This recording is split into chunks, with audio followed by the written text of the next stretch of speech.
No, sa tagal-tagal nga daw po ni Beyonce at saka ni Edu ay bakit wala silang tawagan? Oo nga naman, Beyonce, bakit hindi ka nag-isip? Bakit hindi ka nag-isip ng tawagan ninyo? Mas mainam, honey, charot. Ay, nako. Alam mo naman kasi, Eds, wala pa yan sa vocabulary ni Beyonce. Ayaw pa niyang pumasok sa mga ganyang kaemihan.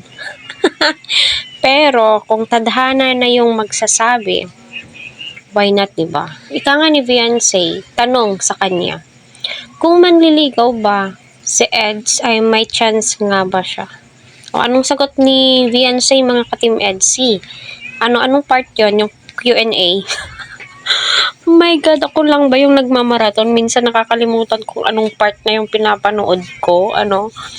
Ay, nako. Ayan, hello po sa ating lahat. Naway patuloy po natin suportahan si Kalinga Prab, Kuya Val, at ang buong team Kalinga. Huwag po natin skip ang kanilang mga ads, mga ka-Team Edsy, para sa ganon ay marami pa pong kababayan po natin ang kanilang malingap.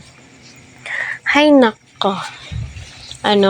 Sa intro pa lang, my God, kikiligin ka na, at andoon pa yung nanay ni Beyonce habang sinasabi, my God, itong si nanay siguro kinikilig ito habang nakikinig doon sa kwarto.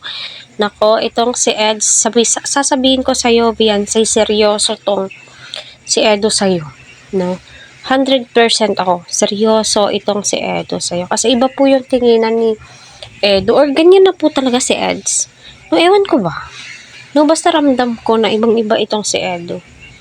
Ibang-iba yung nararamdaman niya kay Beyonce na tila ba lume-level up na po. Ayaw niya ngang gusto niya na ngang may tawagan kayo, kaya ayun, wifey na yung sinabi niya. Pero mas gusto ko, honey, lang.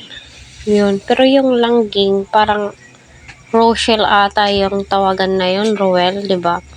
Pero at least, no, masasabi natin, Beyonce, go ahead. Kung mangliligaw si Ed sa'yo, sige. Kasi, my God, binuking ka na nga ni Edu, Ay, nako.